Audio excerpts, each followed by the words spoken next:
Hi everyone, it's Liam here from Rating the Races. So we're going to have a look back at some of the racing at the weekend, who caught my eye, who's interesting, how they got on, and just some thoughts from some of the races.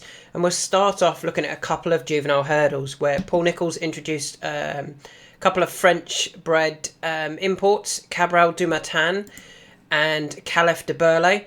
Both were good winners, to be honest. I think they're both going to be quite useful. It'd be interesting to see which one of those, or both, he might run both, in the Adonis back at Kempton. So obviously with Caliph de Burle having won at Kempton, you would imagine that one is quite likely to run in the Adonis. It's very possible that Cabral du Matin also runs as well, just to give Paul Nicholls an idea of who his best juvenile is and which one might end up in the Boodles and which one might end up in the Triumph. I thought there were good runs from both of them, to be honest, and they're definitely interesting going forward when they're running in England. You know, this side of the water, they're going to be quite high in the juvenile ranks, I would imagine, behind the likes of Burdett Road. It's just always unclear as to how good the Irish are. They've got a few that are running well: Storm Hart, Nürburgring, Carla Conti. I also really like Cargesi, who split Carla Conti and Nürburgring last time out. So yeah, but they're interesting. I do like French-bred juveniles. I do think they're definitely the best juveniles, and you can see that. So do the trainers. 3 of the front 5 there, and what was that? The front 5, the ones that completed were all French-bred. Galactic Jack, the only one who didn't complete and was 100 to 1, was Irish. So yeah, just keep an eye on those Paul Nicholls French-bred juveniles. I want to talk about the 405 just because it's centre of attention, trained by Nicky Henderson. There's this a clever naming from JP McManus. Boy, does Nicky Henderson love to be centre of attention. Just what he does with his horses, the likes of Shishkin and Constitution Hill, and I just think he almost treats his horses, I think, a bit like robots, because he does so much surgery on them, wind surgery, back surgery, all things like that. And I actually tweeted one yesterday that he come out and admitted about Under Control. They did the surgery. It might work, it might not. She's never made a noise. I don't understand how that's legal to be doing that. You can't just be doing surgery on horses, regardless of how small the surgery is. You can't just be doing surgery on horses just because it might help. If there's no diagnosis and they can't specifically say this will help, don't do it, in my opinion. I think it's wrong. But yeah, I just thought that was a funny name for a horse trained by Nicky Henderson. Looking at the 110 at Wetherby, the Grade 2, Colonel Harry won it, won a 5-4 favourite, beating Trelawn, and the other two weren't good enough. Now, interestingly, if we look at Trelawn's best run, it was this one here when he won a race at Uttoxeter over 3 mile, 2 mile 7. Since then, he's gone 2 mile 4 over fences, 2 mile 4, 2 mile 4 again, or 2 mile 3. He needs a step up in trip. Keep an eye out for Trelawn when he goes up in trip to 3 mile. He's not badly handicapped, and I think they're running him in these races knowing that there's more to come when we step him up in trip. I'm hoping they go handicap route. I wouldn't understand the idea if you were running in 2.5 mile graded chases and then you run in the 3 mile at the Cheltenham Festival. That doesn't make sense at all. What was you hiding, or what was you trying to get from the horse by running him over 2.5? But I do wonder whether they are looking at a handicap with Trelawn when they step up to 3 mile. I think he will be very interesting. Moving on to the 130, I have mentioned this briefly, or I have mentioned this in the handicap analysis video. Phlegmatic winning will definitely harm his chances for that Kempton race, because he's gone up 3. But I think the one who's now got the course experience under his belt that I think will reverse the form next time is Chianti Classico. That race at Kempton, it's worth 85 grand, I think, to win. Not winning an 18 grand race might be perfect for Chianti Classico and actually really affect Phlegmatic. I thought it was poor placing from Dan Skelton. I know he had 6 winners on the day, but there will be another video about that coming up later this week. 157 at Fairyhouse. Uncle Phil made all the running. I highlighted him and suggested that he may know what to do now over this trip. Let's be clear about it. I thought Wanted Further kind of ran like that as well for me. The horse that was most eye-catching for me, though, was still Saint Ouen. Never put in the race, finishes 4th. Just want to check to see if did the handicapper do anything with his mark. The Irish handicapper didn't. He's still 151. Yeah, where he's going to run in the Grand Annual. I'm pretty confident of that now for JP McManus.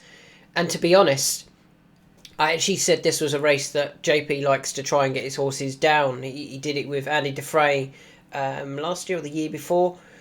I think they're doing it with Saint Ouen this year. And if you go back and watch his run last year in the Arkle, Saint Ouen, he's jumping the... I think he's even jumping the last alongside El Fabiolo and John Bon.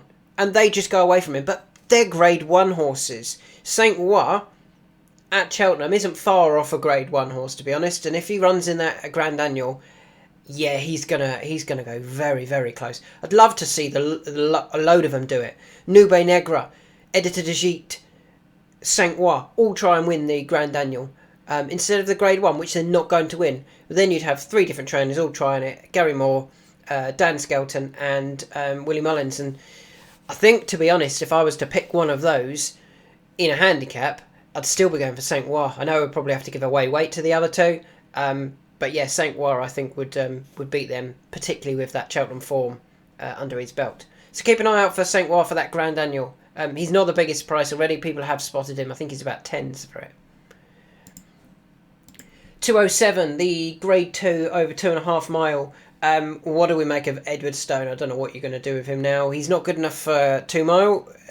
In England, he gets beat by the likes of John Bon.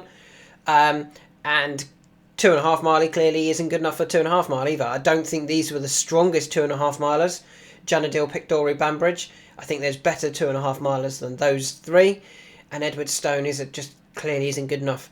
Yeah, I wouldn't know what to do with Edward Stone anymore. Obviously, he was a horse that we really liked for, I think it was the Betfair Hurdle that we highlighted a few years ago, and he ended up winning graded races instead.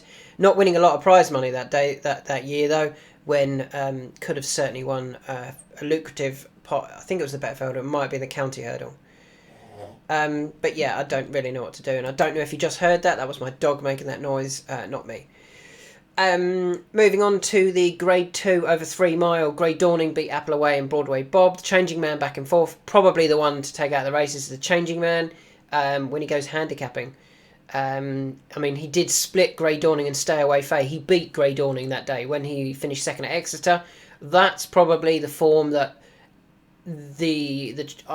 hopefully on that day Joe Tizard went, wow, we've got a horse that's quite good here. But let's keep it quiet now and let's not do much with it. Unseated next time, nothing you could do about that. But then coming here, I hope they went, we're not even really going to try here. We're going to let those 3, at least 2 Grade 1 horses there in Grey Dawning and Appleway go away. And we're going to be nicely handicapped next time. I think they dropped him even, I'm pretty sure. Did they go £2 to 128? That's nowhere near enough for the Changing Man. Keep an eye out for him when he runs in a handicap. 232, the Beginner's Chase at Fairyhouse. Hunter's Yarn won it. Not unexpected at all. Had some really good form previously. Had some good form over hurdles. The horse we were watching was Path de Rue. I was worried he was going to get too close. I was worried he was going to win at one point because Hunter's Yarn didn't jump totally foot perfect. Path de Rue stays off 136 when he's back into a handicap. He will win a race. They might have something for him at the Dublin Racing Festival, potentially. Haven't looked at that just yet. But keep an eye out for Path de Rue in a handicap. Very, very interesting. As I said, I think he should have won last time out when he got hampered by the Folks Tiara. Coral Lanzarote Hurdle. For me, the best horse in this race has finished second, Nemean Lion. If he jumped that last, I think he would have won. He made a complete mess of it. Of those behind, I have Obviously, everyone's aware of Langadan, but something I didn't mention in my handicap analysis video that I did think of. Last year, Dan Skelton had Pembroke favourite for the county hurdle. Disappointed, Favour won it. I wonder if there's something else that Dan Skelton's getting lined up for the Coral Cup. Everyone's got their attention on Langadan, who's now back to the same handicap mark as when winning. Maybe he'll disappoint at Cheltenham, they'll win it with something else, then he'll go to Aintree and win. That could be what they do with Langadan. Because then they can kind of go, well, we didn't, it wasn't all about getting him handicapped, he was just running poorly, and yet they might have something else up their sleeve with another horse.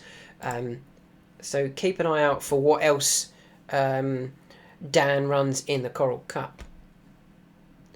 Moving on to the 3 o'clock, the Classic Chase, the potential national trial. I've obviously highlighted that I thought Major Dundee's run a terrible race. Beauport, disappointing. Both of those, there's races for them. Beauport to Sandown for the 3-miler. Major Dundee for the Ida Chase. Gallia de la Toe's probably ran the best national trial here. Has probably ran the best national trial here. Finishing second. She ran a nice race. I know Dan has been trying to get horses to the national with big chances. What's he had? He's had the Black Lion. He's had... Last year he had Le Milos. And did he not run Ashtown Lad as well? And both didn't run to their best. Or didn't get home. Gallia de la Toe probably will. And she's definitely interesting for the national. I think there's others that I prefer more, to be honest, though. Moving on to the 335, the Veterans Chase. As I've said in my handicap analysis video, there was only really one that was interesting, and that's just because I thought he's been ridiculously dropped. The Galloping Bears dropped £5 from that, back to the same mark as when second to Kitty's Light in the Ida last year. That's surely where... was it the Ida, sorry? Just checking now. I'm not so sure now. Yeah, it was the Ida at Newcastle. So he could go to the Ida. Also... I said Ida for Major Dundee. I meant the Midlands National for Major Dundee. Galloping Bear to the Ida Chase. 350 at Kempton. Rare Edition won it. He is nicely handicapped. He is improving. Potentially might go for the Bet for Hurdle now. We'll have a penalty for that. It wasn't the best race to win, considering it was only worth £9 and he's gone up in the handicap. But maybe, they have no interest of... Maybe hurdles isn't really his game. He's a chaser next season. But yeah, it was good to see him win, because he does deserve a win like that. And the bumper, I say that in inverted commas, because... is it inverted commas? Speech marks. Because it was a bumper at Doncaster, because all of the hurdles were omitted, or so many of them were omitted. He will go on though, he will progress on this, and he's definitely interesting next time, depending on what race it is.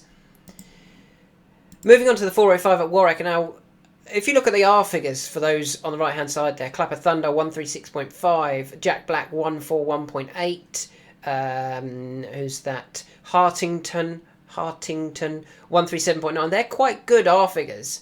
And the fact that the... who was this? Was it John Joe O'Neill? Yeah, the John Joe O'Neill trained Bill Joyce went off the 6-5 favourite in a decent race and won. Bill Joyce is above average. Bill Joyce, I think, will end up in the champion bumper. And it'd be interesting to see where they go with him next. If they can get one more run into him, it'll really give us an idea, I think, of Bill Joyce's full potential. I think that was a good performance there. On Sunday, Spillane's Tower beat Blood Destiny. Can you remember when everyone... I posted this on Twitter, wet themselves when Blood Destiny won a nothing chase on debut, on chase debut. Beat absolutely nothing. They were like, oh, well, wow, this is an absolute machine. Really? I did make a point of saying, this was totally expected, that win was expected from Blood Destiny. And what he did, when your horse doesn't have to come out of second gear, they should jump really well. He's had to come out of second gear here, made a few mistakes. Spillane's Tower's run him down. He'll probably drop back to 2 mile, I think, Blood Destiny. But yeah, that... I was never impressed with Blood Destiny anyway. I know that sounds like after timing, but I did make a few tweets about it before the race. The 135 saw Mystical Power become favourite for the Supreme Novice, and obviously Mystical Power is related to Annie Power. 3 from 3, can't argue with that. Relatively decent R figures from the likes of Gigaro and James's Gate. James's Gate had obviously ran well in a bumper before. I think that was the Cheltenham bumper. And this run over hurdles from Gigaro was decent form. And, you know, didn't have to do anything other than at Navan, so that's why the R figure wasn't as high. Can't argue with Mystical Power's form, to be honest, and if you was to give me Mystical Power and Jericho de Repene, I would 100% be going for Mystical Power. I actually think there's a few others that are interesting. It looks like it's, for me, is not going to be running at the Cheltenham Festival, which is a shame, but I think there's a few others that might, will certainly be able to run big races. But on what we've seen so far, Mystical Power definitely has the right to be favourite or very nearly favourite. He is favourite, obviously. I do actually have one more that I want to talk about as well that I forgot. The maiden hurdle at Punchestown, I've highlighted Jesco de Dam previously. Could be a handicapper down the line. Still believe that. Lisnagar Fortune actually had some decent form behind some nice types. Mercury, as you can see, had previously ran a good bumper performance. Yeah, Jesco de Dam, when it goes handicapping, let's try and get it beaten again, please, Mr. de Bromhead. Get it beat somewhere else, get a handicap mark, and Jesco de Dam is very interesting. And the final one I want to talk about, where is it? Was it yesterday? Maybe it was yesterday. Let's just have a quick check. Punchestown. Oh, let me just very quickly run through these. The first race, the maiden hurdle, High Wind won it. That was a very good performance. Lark in the Morning is the one to take out the race. With handicaps in mind, now had the 3 runs over hurdles, was given a ride looking for a handicap mark, never got close enough, made a complete mess of the last. I still think should have got up for second. Lark in the Morning is definitely one for handicaps. I also wanted to highlight, I think it's this race. I want to see this horse up against this horse in a driving finish, just for Jerry Hanlon, just for the commentator, I can't think of his name, to be shouting these 2 names out. Boachel Bocht and Slanagiberglur. Yeah, imagine those in a driving finish with the commentator getting higher and higher pitch and not actually saying any words. But yeah, I thought that would be quite funny. One horse that you do want to actually make a note of, Maureen.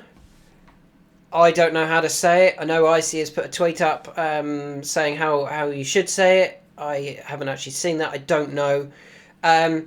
Related to Forheen. Very, very impressive, wasn't it? Is it favourite for the champion bumper now? Let's just have a quick check on my other screen.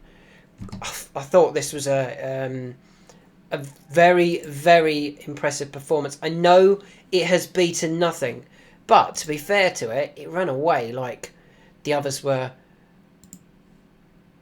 No, we're near. Oh, yeah, it's nearly favourite. Third favourite. We actually had Romeo Coolio come out at the weekend as well for Gordon Elliott and win. But Machreen, I'm going to say it like that. It sounds more French than Irish, I think, though. That was a very good performance and definitely one that's going to run a big race in that champion bumper, you would imagine. So there's a few thoughts from the weekend. Not necessarily looking at the handicap marks, but horses that could be interesting going forward. Probably if I was to give you one to take out of this video, it would be... No, I'm going to give you 2. I want 3. Can I have 3? I'm going to give myself 3. 3 horses to take out of this video going forward. They are Trelawn when stepped up in trip. Saint-Ouen when he goes for a race that he's actually trying in. And Path de Rue back into handicaps.